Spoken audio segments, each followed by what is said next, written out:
Druze को बचाने के लिए इजराइल ने सीरिया पर बम बरसाए हैं, जिसके बाद सवाल उठ रहा है कि आखिर द्रूज हैं कौन, जो मुसलमानों से अलग हुए थे लेकिन उनका विश्वास हिंदुओं जैसा है, सिर्फ एक ईश्वर को मानते हैं। दरअसल सीरिया के साथ पिछले कुछ दिनों में इजराइल और अमेरिका के रिश्ते सुधरने की बात कही जा रही थी। इस बीच इजराइल ने चौंकाते हुए बुधवार को सीरिया पर हमले शुरू कर दिए।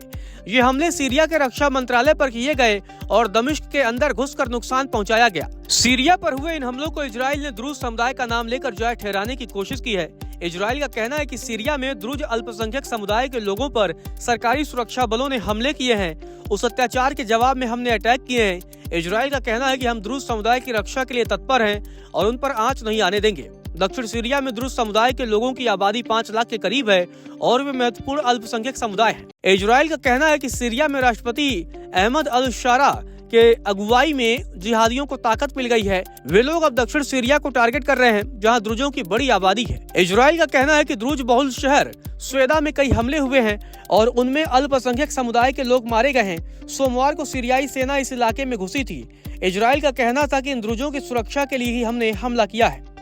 चलिए अब आपको बताते हैं कि आखिर ये द्रूज कौन हैं जिनके लिए इजराइल ने सीरिया पर हमला किया है। अब बात करते हैं द्रूज समुदाय की। इनकी जड़ें भले ही इस्लाम से जुड़ी हुई हों, लेकिन ये खुद को उनसे अलग मानते हैं। 11वीं सदी में शिया इस्माइली मत से अलग होकर द्रूज समुदाय अस्तित्व में आया था।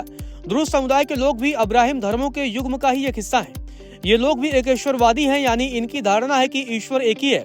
हालांकि इस्लाम के मुकाबले इनकी कुछ मान्यताएं अलग हैं, जैसे द्रूज समुदाय के लोग पुनर्जन्म में यकीन करते हैं। इसके अलावा भाग्यवादी भी होते हैं। द्रूज समुदाय के लोग मूलतः अरब हैं और उनकी भाषा भी अरबी ही है। द्रूज मुख्य रूप से सीरिया, लेबनान, इजराइल और जॉर्डन में रहते हैं। हालांकि विदेशों में भी उनकी छोटी छोटी बस्तियां हैं। सबसे ज्यादा करीब 5 लाख द्रूज अकेले सीरिया और गोलान हाइट्स में ही बसे हैं। इनका एक अहम हिस्सा इजराइल में भी बसा हुआ है। इजराइल और यहूदी समुदाय के लोग इन्हें अपने करीब पाते हैं। इसकी एक वजह यह है कि ये अब्राहिम रिलीजन वाले हैं और दूसरा इस्लाम की मान्यताओं में यकीन नहीं करते हैं। द्रूज धर्म में धर्म परिवर्तन और अंतर धार्मिक विवाह की अनुमति नहीं है।